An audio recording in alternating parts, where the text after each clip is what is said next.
Donc, chapitre 5, si je ne me trompe pas.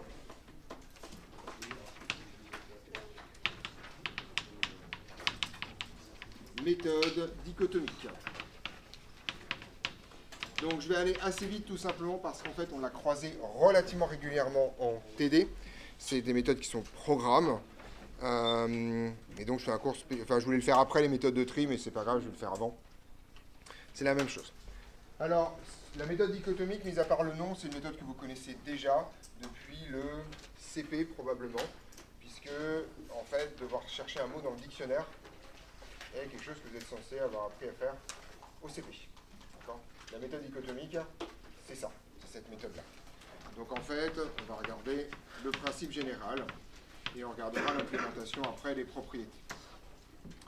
Donc le principe de la méthode dichotomique est le suivant, il y en a d'autres après, mais l'idée est simple. Vous avez un objet, une liste d'objets triés. D'accord ? Voilà. Donc on considère ce truc-là. Donc on considère une liste d'éléments triés. D'accord ? Alors, trier, ça peut être n'importe quel mode de tri, d'accord ? Mais je vais supposer que c'est par ordre croissant. Ça veut juste dire que tous vos éléments à l'intérieur de votre liste sont dans un ensemble qui possède une relation d'ordre totale. D'accord ? Vous pouvez donc ordonner les choses. En général, on considère qu'ils sont triés strictement croissants, c'est-à-dire que il n'y a en général pas d'éléments qui sont strictement identiques, mais ça ne pose aucune forme de problème. Vous pouvez avoir deux éléments identiques dans cette histoire. Bien entendu, moi je vais considérer plutôt une liste de nombres, parce que c'est le plus simple, mais ça peut être une liste de mots triés par ordre alphabétique, par exemple, ou une liste de n'importe quoi, où vous arrivez à définir un ordre qui est univoque. Sans problème machin. Alors, l'algorithme de base de la dichotomie, parce qu'après il y en a un peu d'autres, l'algorithme de base de la dichotomie est d'utiliser ce tri pour rechercher un élément.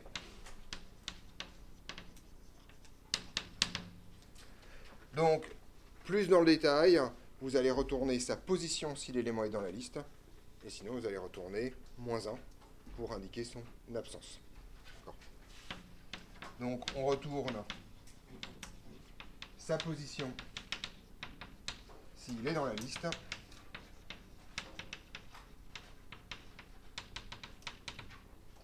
Et sinon, on retourne -1 pour indiquer l'absence.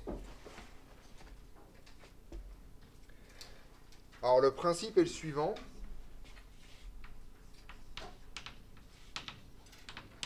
Vous prenez votre liste, d'accord ? Et vous savez que votre liste est remplie de nombres ou d'éléments qui sont triés. Autrement dit, où est le minimum ? Ça, vous l'avez fait en TD. Le minimum est ici, c'est l'élément 0, et le maximum, c'est le dernier élément. Petite remarque, ça c'est un truc extrêmement important. En général, rechercher un maximum, un minimum, c'est de complexité n. Mais si vous savez que votre liste est triée, c'est en temps constant. Ça ne dépend pas de la taille de la liste, c'est juste soit le premier, soit le dernier élément. Et ce que vous allez faire, donc en gros, pour l'instant, au départ, mon indice initial c'est 0 et mon indice final c'est n-1. Vous êtes d'accord sur les positions. Et ce que vous allez faire en fait, c'est que vous allez regarder, alors c'est pas forcément le milieu, mais en général pour les questions d'implémentation, on fait ça avec le milieu. Vous allez regarder en fait quelle est la valeur qui est juste pile poil au milieu de la liste. Alors c'est un milieu en entier, donc c'est une division euclidienne. Donc en gros, vous prenez ça, et vous allez en fait calculer tout simplement n-1 plus 0, le tout divisé par 2. C'est-à-dire en fait l'indice maximal plus l'indice minimal divisé par 2, d'accord, l'indice moyen. Et vous allez regarder en fait la valeur qu'il y a ici, dans cet indice-là. Et en fait, comme votre liste est triée, si votre élément appartient à la liste, vous savez de quel côté il est. C'est-à-dire que si l'élément que vous avez lu ici, qui je vous rappelle que c'est une lecture en temps constant, est plus grand que l'élément que vous cherchez, ça signifie en fait que votre élément se trouve là. Si au contraire cet élément est plus petit que l'élément que vous cherchez, ça signifie que votre élément se trouve là. Si vous avez eu du bol et que vous êtes tombé dessus, l'algorithme est terminé. D'accord? Donc, ça c'est le principe de la première étape. D'accord? Donc, ça c'est ce qu'on va appeler, je vais l'appeler M, je vais l'appeler 1000 comme nom des algorithmes. Donc ce truc-là, en fait, c'est L de 1000, d'accord? Et donc on est parti. Si l'élément E que l'on cherche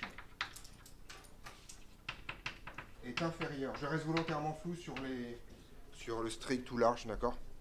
Est inférieur à L de 1000, alors on va le chercher dans quelle partie de la liste?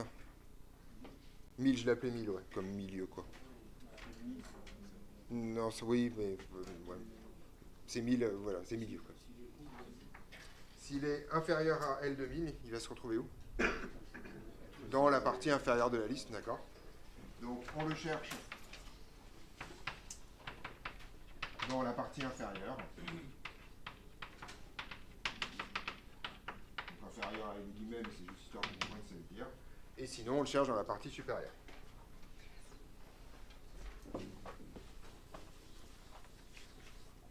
Et sinon, dans la partie supérieure.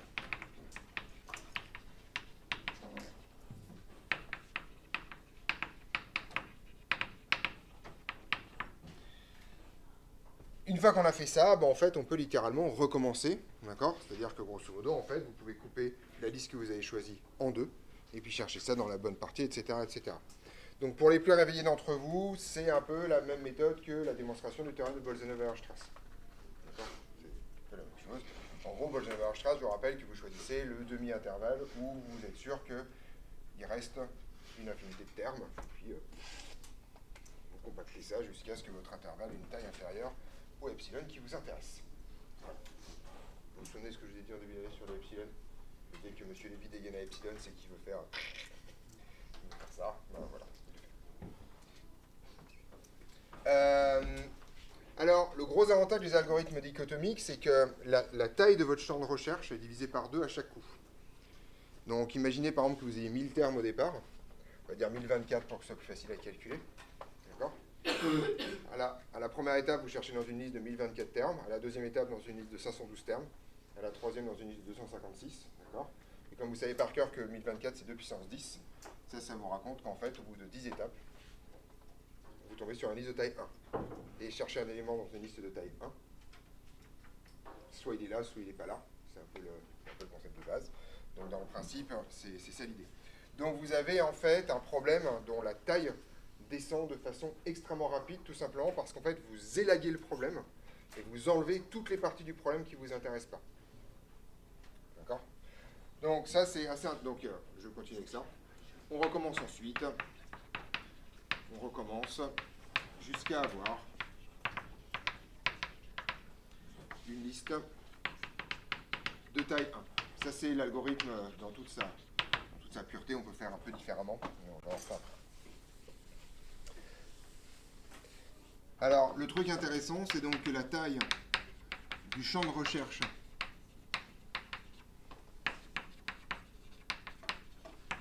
est donc divisée par 2 à chaque itération.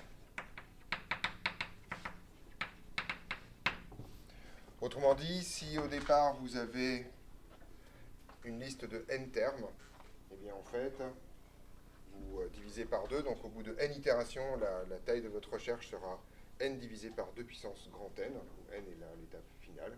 Si ça vaut 1, ça vous montre que votre algorithme dichotomique, et donc, vous l'avez démontré en télé, je vous le refais pas, a donc une complexité qui est en log en base 2 de la taille de votre système. Donc, on a un algorithme qui est donc là je vous renvoie au TD, en θ de log en base 2 de n. Donc ça c'est la propriété très forte des algorithmes dichotomiques, et il faut voir que c'est quelque chose d'extrêmement brutal. Et ça c'est ce qui fait que si vous avez un dictionnaire qui, je vous rappelle, grosso modo contient 40 000 mots, vous pouvez trouver un mot extrêmement facilement dedans. Tout simplement parce qu'il est classé. L'ordre alphabétique en l'occurrence. Je vous rappelle qu'un algorithme de recherche standard, si vous devez chercher un truc dans une liste non triée, c'est quoi sa complexité? Ouais. C'est n, effectivement, vous êtes obligé de scanner toute la liste. Donc ça, c'est extrêmement important, parce que vous avez un gain considérable de complexité entre les deux. Donc, à comparer avec un algo de recherche normal, de recherche naïf, on va dire, qui est en grand état de n. Donc, il faut être très clair, dans un dictionnaire, si je prends vraiment un dictionnaire de langue française, par exemple, un dictionnaire en français, c'est 40 000 mots, si je ne me trompe pas. Donc, s'il n'est pas classé, ben, vous en avez pour 40 000 étapes. En moyenne, 20 000. Voilà, ça va dépendre. Et s'il est classé, vous en avez pour, j'en sais rien, 12 étapes, un truc comme ça, 13 étapes. Il faut calculer la puissance de n qui va bien, quoi. Ouais. Mais dans le dictionnaire, vu qu'on connaît l'ordre alphabétique, on peut aller encore plus vite, parce que là, il n'y a pas des équivalents pour ça. Alors, encore plus vite, c'est-à-dire, en gros, au lieu d'ouvrir au milieu, tu dis, ouais, vu que je suis à S, je vais aller chercher là-bas parce que tu estimes que tout est relativement correctement réparti. Ça important, ça s'appelle l'heuristique. D'accord? On verra ça l'année prochaine. Voilà. Tu peux, au début en tout cas, gratter une étape. Mais ça ne change pas grand-chose au principe. Tu enlèves une grosse partie de la liste.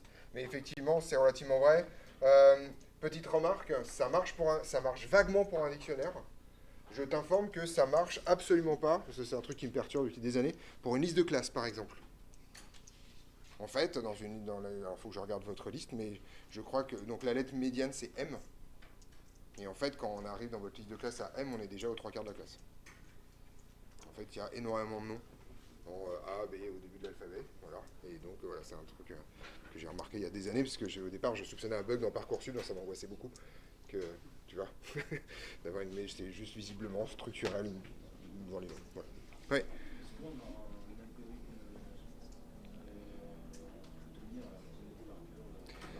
Je pense que vous êtes censé savoir le coder. Je vais donc vous proposer 2 implémentations de ce truc-là. Et voilà, c'est ça l'idée. D'accord. Donc pour moi, c'est à savoir coder, ou en tout cas, à savoir compléter extrêmement rapidement si on vous le propose, quoi. Enfin, vraiment, il y a un truc vraiment important à faire. D'où l'idée que je vous l'ai donnée en TD 2 fois, en DS, histoire que, grosso modo, ce soit fait. Et donc, je sais qu'une fraction d'entre vous connaît déjà ce que je vais écrire. On va faire 2 versions. D'accord. Alors, petite remarque, le fait de prendre un objet et de diviser sa taille par 2 à chaque fois pour gagner en complexité, ça, en fait, ça porte un nom en algorithmique, c'est ce qu'on appelle la stratégie de diviser pour mieux régner. D'accord? Ça s'appelle comme ça. Donc, en fait, ceci est un aspect particulier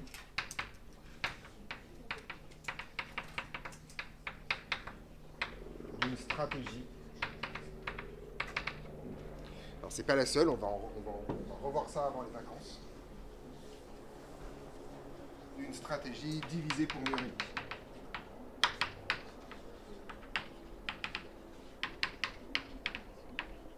Autrement dit, donc ça c'est la version la plus basique de diviser pour mieux régner. En gros, vous partez d'un problème de taille n et vous passez à un sous-ensemble de taille 2 fois plus petite. Donc vous divisez le problème en 2. Donc on peut faire, il y a des trucs un peu intermédiaires, mais dans le principe c'est ça. En fait, de manière très générale, on va parler d'algorithmes dichotomiques dès que vous avez ce genre de mécanique. Ou autrement dit, vous divisez par 2 ou par un entier à chaque fois la taille du problème, du nombre, etc., que vous utilisez. Donc en fait, les algorithmes dichotomiques, il n'y a pas que la recherche. Vous avez croisé dans votre TD un truc qui s'appelle l'exponentiation rapide, dans votre TD sur la récursivité, si vous l'avez déjà avancé. Ça, c'est un algorithme dichotomique. En gros, vous divisez par 2 à chaque fois et c'est ça l'idée. Donc, de manière générale,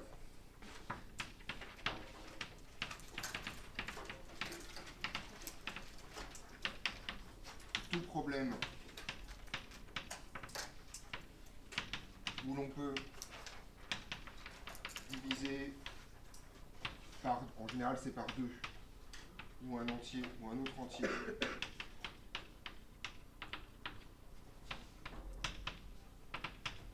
la taille du problème à chaque étape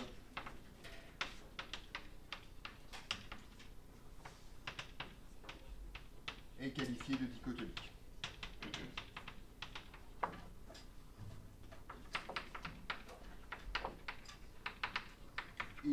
propriétés qui vont avec, en particulier qu'il est toujours en log en base. Alors si vous divisez non pas par 2 mais par P à chaque étape, il est en log en base B, en base P, pardon, du problème. Voilà. Donc il y en a un certain nombre. Il y a la recherche de ça, il y a l'exponentiation rapide. Je suis sûr qu'il y en a un autre, mais il ne me revient pas. Enfin voilà, il y en a quelques-uns. On est d'accord là-dessus sur la définition générale? Alors, je vous renvoie aussi au TD pour les preuves de finitude et pour les preuves de correction sur l'algorithme dichotomique. Alors, petite remarque, dans votre DS, beaucoup de gens se sont trompés sur la preuve de finitude de l'algorithme dichotomique. Je vous invite à regarder vos copies pour ça. Parce que très souvent, vous avez dit que grand MK ou petit MK était... Alors déjà, souvent, vous avez oublié le mot strictement. Alors le théorème, je rappelle, qu'il marche qu'avec des suites strictement décroissantes quand même. Sinon, ça, c'est mort. Et ni MK, ni grand MK ne sont a priori strictement décroissantes. Parce qu'elles peuvent être stagnantes de temps en temps. Par contre, la différence entre les deux, elle, est toujours strictement décroissante. C'est-à-dire qu'il y en a forcément... C'est soit forcément le minimum qui monte, soit le maximum qui descend. Mais des fois, le minimum reste le même. Donc en fait...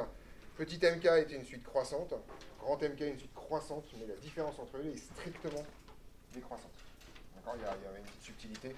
Donc pour celles et ceux qui l'ont rédigé, regardez, parce que souvent j'ai vu qu'il y avait une petite confusion ici.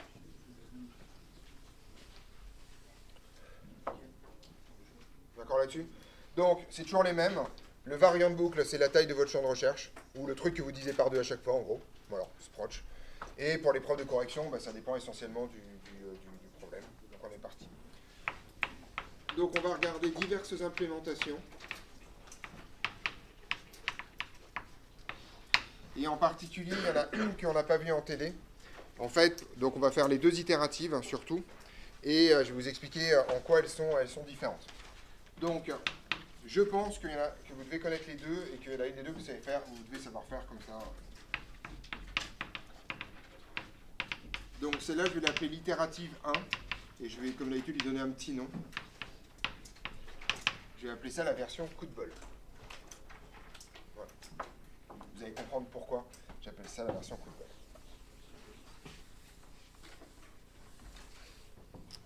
de bol. C'était le bleu, vous aimiez pas, c'est ça?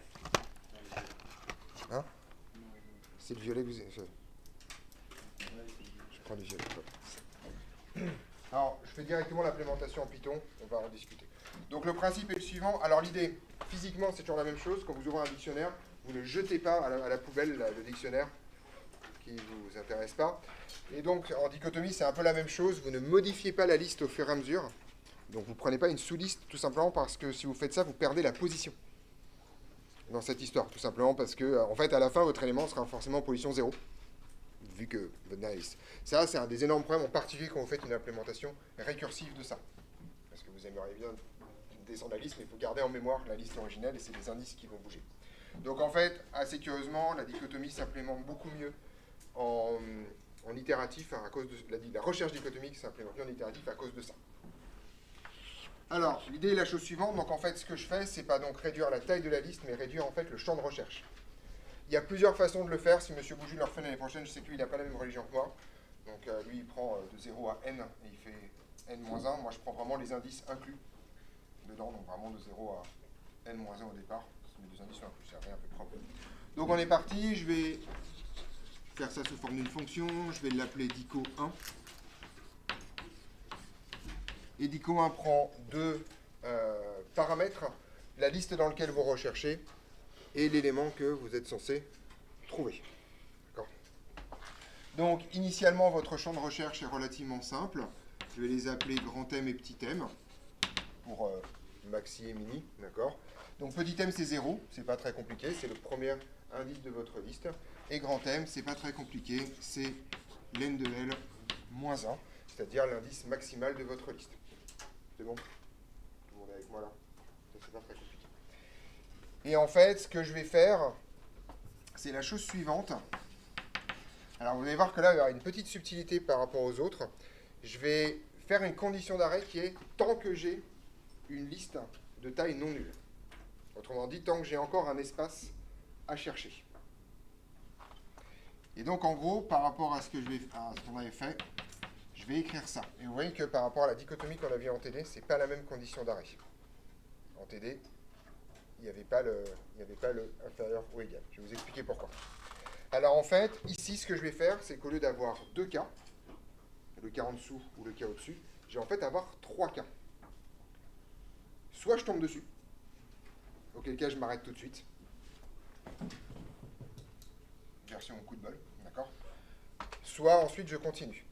Bon, alors je vais vous montrer comment ça marche. Donc, comme d'habitude, ça commence pareil, je calcule un indice milieu, qui est tout simplement en fait la moyenne de mes indices extrêmes.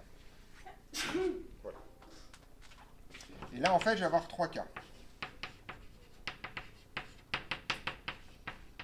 Si L de 1000 est égal à E, donc ça c'est vraiment l'idée, vous ouvrez le dico et ping quoi. Le mot il est là, sous vos yeux quoi. Une étape, vous avez de la chance. Voilà, c'est comme ça arrive. Et bien en fait, c'est terminé. Qu'est-ce que vous retournez ici? Non, 1000. 1000, d'accord. Vous retournez sa position. Et donc vous voyez, votre algorithme il s'arrête dès que vous trouvez le truc. Ça c'est assez sympa parce qu'en fait, vous voyez que surtout que comme la taille de votre liste descend, vous voyez que le côté coup de bol peut arriver assez rapidement dans les dernières étapes. Vous pouvez donc gratter quelques étapes. Voilà, parce que si vous avez une liste de 4 termes, la probabilité que vous tombiez pile poil dessus, bah, c'est quand même de un quart, c'est pas négligeable. D'accord. Donc c'est plutôt pas mal. Et surtout sur des étapes qui se chiffrent en 10 ou 12. En fait, si vous gagnez 3 étapes, c'est quand même beaucoup. D'accord. C'est pas 3 devant 10 000 étapes, c'est 3, quand même un truc assez cool. Donc ça c'est le premier truc. Je continue ici, hein, d'accord. Alors, le truc de faire ça, c'est que si jamais ce if n'est pas exécuté, ça veut dire que je suis sûr que L de 1000 est soit strictement plus petite, soit strictement plus grande que E. Parce que le cas d'égalité a déjà été traité. D'accord? Donc en gros, ici, c'est pas très compliqué. Dans le deuxième cas, c'est si L de 1000, par exemple, est strictement plus grand que E. Ça signifie en fait que E est dans la moitié inférieure de ma liste. On est d'accord? Autrement dit, mon indice de bas ne change pas. Mon indice de haut, lui, doit changer. Et si vous vous souvenez de l'algorithme qu'on a fait en TD, en général, vous écriviez m égale 1000. Mais en fait, ici, vous pouvez littéralement écrire 1000 moins 1. Tout simplement parce que vous êtes sûr que E n'est pas à cette position-là. Donc vous allez gratter une petite position parce que le cas d'égalité, vous l'avez déjà traité. Je continue là-haut. Donc je suis toujours au même niveau d'annotation. Hein. Et j'ai un magnifique else ici. Et le cas else n'est pas un cas de supérieur ou égal, mais un cas aussi de strictement plus petit. Puisque le cas d'égalité, encore une fois, a déjà été traité. Puisque vous êtes dans un cas strictement plus petit, ici c'est de l'autre côté. Et petit m, vous pouvez dire que c'est 1000 plus 1. D'accord? Ça, pour les démonstrations de finitude, c'est hyper cool parce que vous savez que vos indices bougent quoi qu'il arrive, vous n'allez pas vous prendre la tête. D'accord? Ça, c'est vraiment très très rapide. Alors, ce qui est intéressant, c'est que donc, votre algorithme va finir par descendre et à un moment donné, vous allez finir par une liste de taille 1. Quand votre liste est de taille 1, ça signifie que petit m égale grand M. C'est ça que ça vous raconte. Vous allez quand même rentrer dans le while, parce que cette inégalité ici est large. Mais en fait, comme vous n'avez plus qu'un seul élément, à ce moment-là, 1000 vaut grand M ou petit m, c'est le même.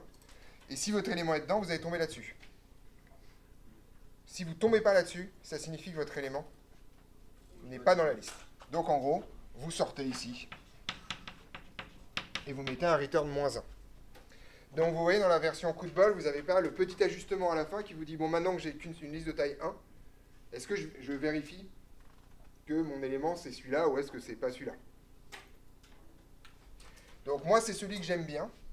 D'une part parce que ça gratte quelques étapes, d'autre part parce que j'ai aucune prise de tête à avoir sur la division euclidienne et savoir lequel des deux peut être le même que le machin parce que sinon je me mets d'accord.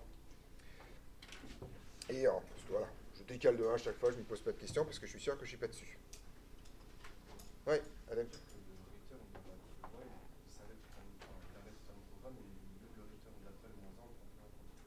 Ah bah tu sors de la fonction, tu sors de la fonction.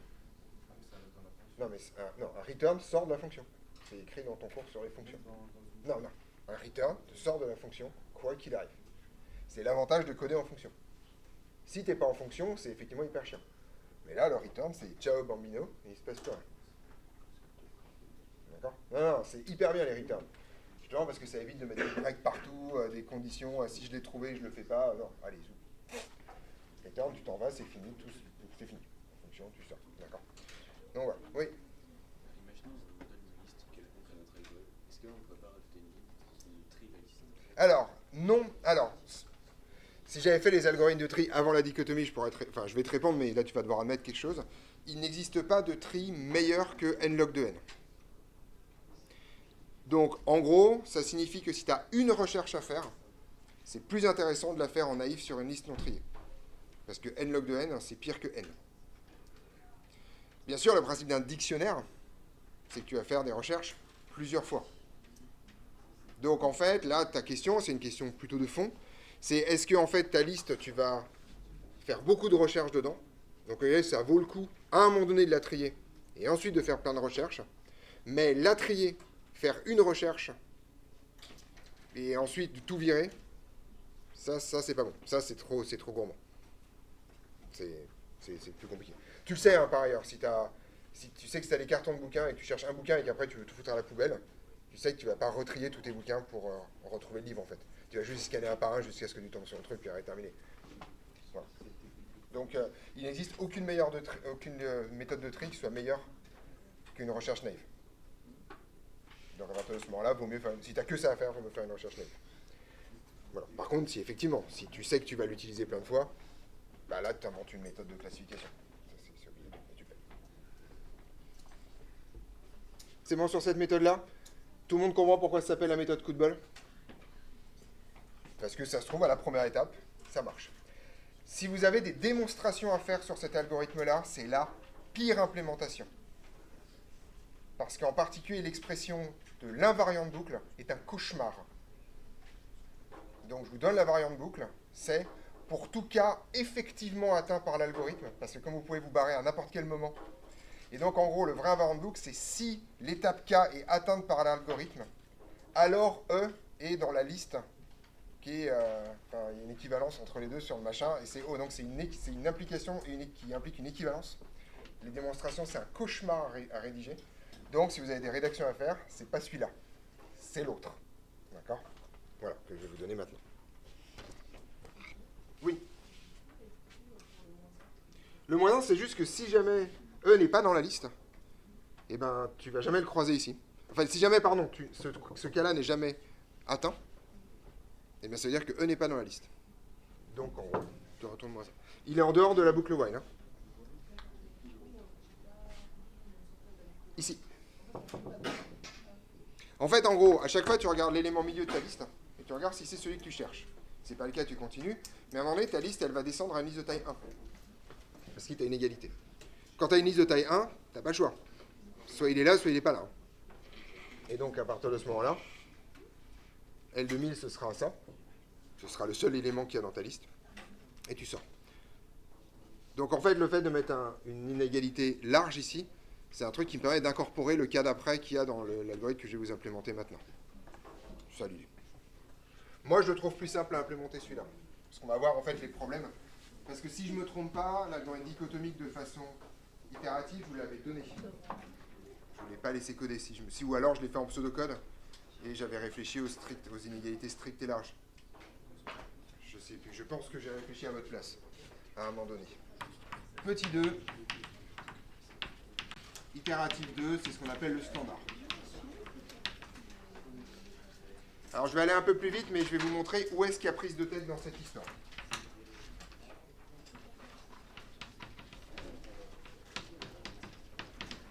Donc on commence exactement de la même façon. Petit m égale 0, grand M égale n de L moins 1, avec nos deux champs de recherche. Ici, la boucle while. Donc l'esprit ici est différent. On réduit d'abord la liste à une liste de taille 1. Donc tant que votre champ de recherche n'a pas une taille 1, vous le réduisez. C'est ça la question. Donc ici, en fait, c'est tant que grand M est strictement plus grand que petit m. Autrement dit, quand petit m est égal à grand M, vous avez un champ de recherche de taille 1 et vous sortez de votre boucle while. Donc en fait, cet algorithme dichotomique, il procède en deux étapes. Vous réduisez la taille d'abord, et une fois que vous avez une liste de taille 1, vous regardez dedans si ce que vous cherchez c'est ça ou pas. D'accord? Alors, on va calculer, donc comme d'habitude, cet élément 1000 là. Et là, vous avez un problème. Parce que là, il faut réfléchir. C'est pour ça qu'on a un problème. Pour une raison très simple, c'est qu'en fait, une division euclidienne comme ça, je vais vous le montrer avec... En fait, ça arrive que quand vous avez deux nombres successifs. Si vous prenez petit m égale 3 et grand m égale 4, ils sont bien différents, il n'y a aucun problème. Quel est le résultat de ça? 3 plus 4, ça fait 7. Divisé par 2, ça fait... Non, c'est une division euclidienne. Ça fait 3, d'accord? Et donc, vous constatez, et ça, vous pouvez après le démontrer de façon plus poussée, mais vous constatez que 1000 ne peut jamais être égal à grand M, mais par contre, il peut être égal à petit m. Donc, le cas de décalage doit être le cas où vous changez petit m. Et donc, en fait, les cas de comparaison, plus grand ou plus petit, contrairement à là où c'est complètement symétrique, ici ne sont pas symétriques. Donc, en gros, il faut que, quand vous décalez petit m, il faut que vous écriviez que petit m, c'est égal à 1000 plus 1. Pour être sûr que petit m bouge quand vous le faites bouger. Donc, à partir de ce moment-là, le cas de strictitus, c'est-à-dire le cas où vous êtes sûr que vous n'êtes pas tombé sur l'élément, doit concerner petit m. Après, il y a deux façons de faire. Soit vous mettez l'inégalité large d'abord et il faut bouger grand m, machin chose. Mais ça, c'est extrêmement important de comprendre ça. Donc, moi, je vais le faire comme ça. Donc, je me pose la question. Le cas où je bouge m, c'est le cas où E est dans quelle partie de ma liste? Le cas où je bouge grand M, pardon, c'est débile. Le cas où je bouge grand M, c'est le cas où E est dans la partie basse de ma liste. C'est donc le cas où E est inférieur, je vais laisser un petit espace ici, à L de 1000. Comme je suis sûr que 1000 et grand M sont différents, je vais mettre ici mon cas de large. A priori, E peut être en 1000, ça c'est pas du tout un problème. Et donc je vais faire tout simplement grand M est égal à 1000. Ici, je suis sûr que M a bien bougé. D'accord? Qui a bien descendu. Je continue là-bas avec mon else.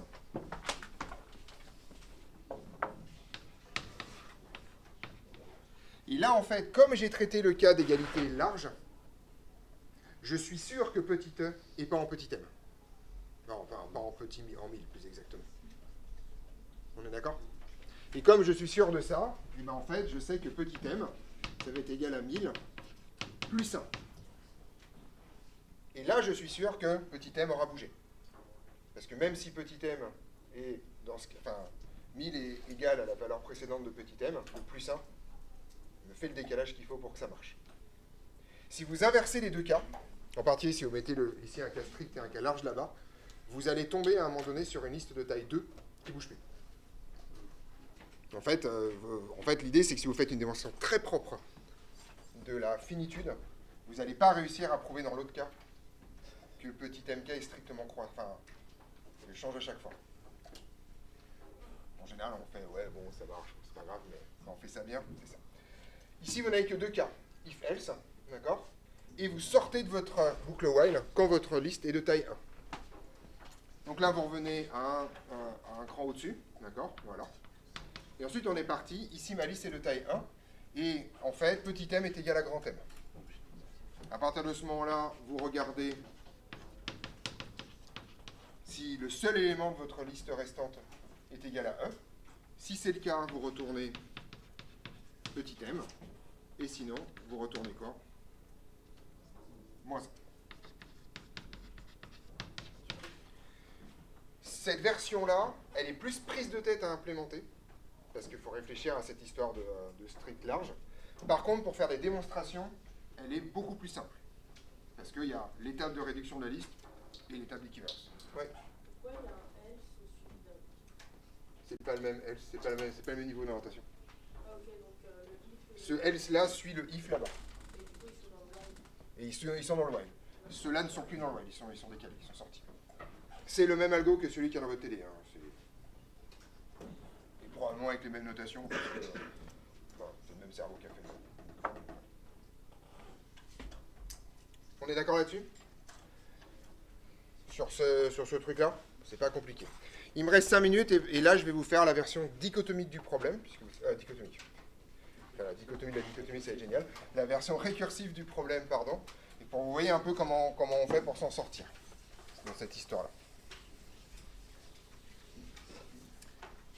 3. Récursif. Sur le papier, en fait, ça dépend. Si vous voulez retourner juste il est dedans ou il n'est pas dedans,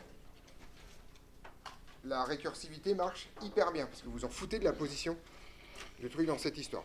Donc sur le papier, l'algorithme récursif marche très bien, parce que vous avez une relation de récurrence entre un problème et un problème de taille plus petite, qui est que chercher E là-dedans, ça revient à chercher E dans la bonne moitié. D'accord ? Vous voyez que donc, etc., etc. Donc sur c'est très récursif. La question, c'est comment, en fait, est-ce qu'on emmène la récursivité tout en gardant la liste entière pour continuer à garder la position initiale. Si vous réduisez la liste à chaque fois, vous allez forcément finir par trouver que E, s'il est dedans, il est en position 0 de la liste, parce que votre liste est taille 1 à l'arrière. Alors, je vais vous montrer comment ça marche. Voilà comment je fais. Ce que je vais faire... Donc, bien sûr, théoriquement, mon algorithme de dichotomie ne contient que 2 arguments. La liste et l'élément que je recherche. Or, là, en raison de la récursivité, je vais l'appeler dico R. Ça sera moins long à écrire. En raison de la récursivité, il va falloir que je trimballe mes indices. Ça signifie donc qu'ils vont devoir être également paramètres de ma fonction. Il y a plusieurs façons de gérer ça. Moi, là, je vous montre la façon dont moi je gère ça. Je vais donc toujours mettre L et E, ça ne change pas. Et ce que je vais faire, c'est que je vais mettre des valeurs par défaut de mes indices. Le premier, c'est facile, c'est petit m égale 0. Mais le deuxième, c'est pénible. Pourquoi ? Parce que la valeur initiale de mon grand M, c'est un truc qui dépend de L. Et je vais vous montrer comment je fais. Moi, je vais dire moins 1, qui est un indice qui n'existe pas. Et la première chose que je vais faire dans ma fonction,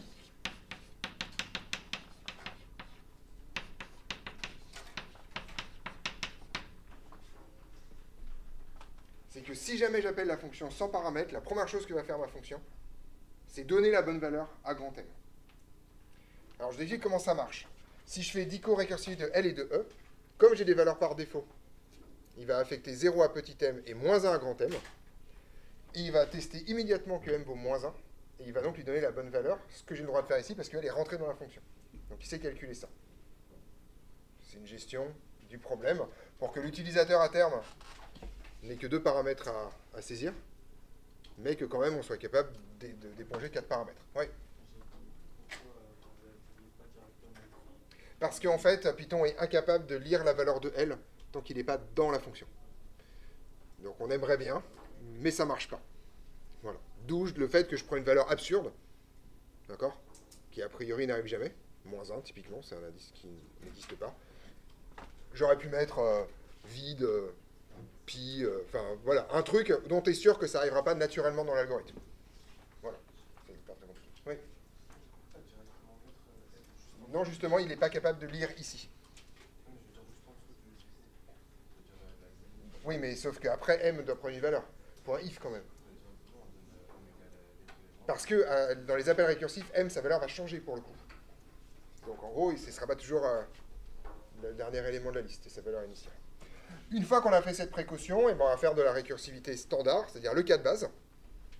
Donc, le cas de base, c'est pas très compliqué. Pardon. Si petit m égale grand M, ça c'est le cas où ma liste est de taille 1, d'accord ? Et donc, soit mon élément est dedans, soit mon élément n'est pas dedans. Donc ici, je refais ma disjonction de cas. If grand L de M est égal à E, là on retourne M. Sinon, on retourne quoi ? Moins 1, d'accord ? Ça c'est mon cas de retour. Voilà. Donc si ma liste est taille 1, pas de problème. Je regarde si mon élément est dedans. Et voilà.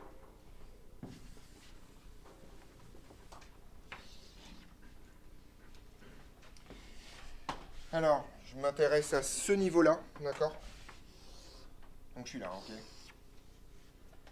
Donc là, j'ai fini mon cas de base. J'arrive ici. Et sinon,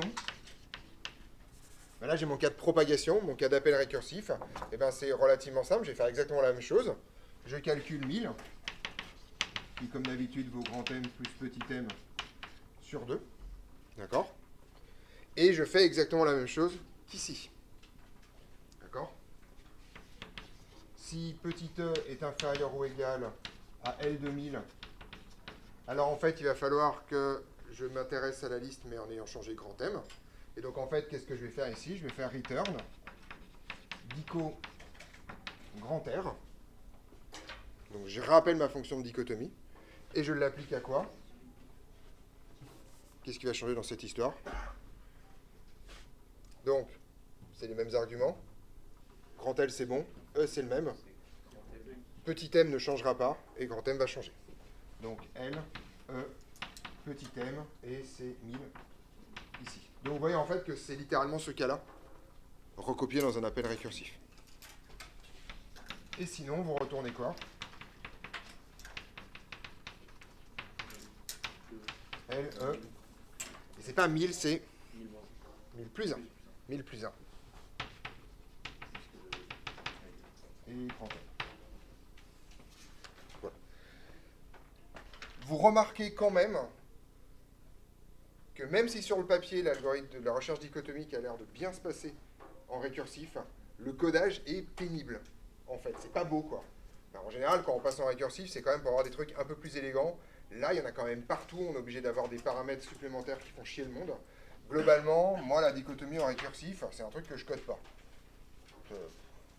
C'est pas sympa à coder, en fait, dans le principe. Donc, ma religion personnelle, c'est la version coup de bol. C'est-à-dire que si je dois coder une dichotomie, c'est la première que je crache, justement parce que j'ai pas à me prendre la tête au milieu du codage sur ah, attends, la division euclidienne, comment ça marche, est-ce que j'ai un plus, est-ce que j'ai... Enfin, voilà, des trucs comme ça. La version coup de bol, pour moi, c'est la plus facile à coder. On est d'accord là-dessus, c'est bon? Vous voyez comment ça tourne?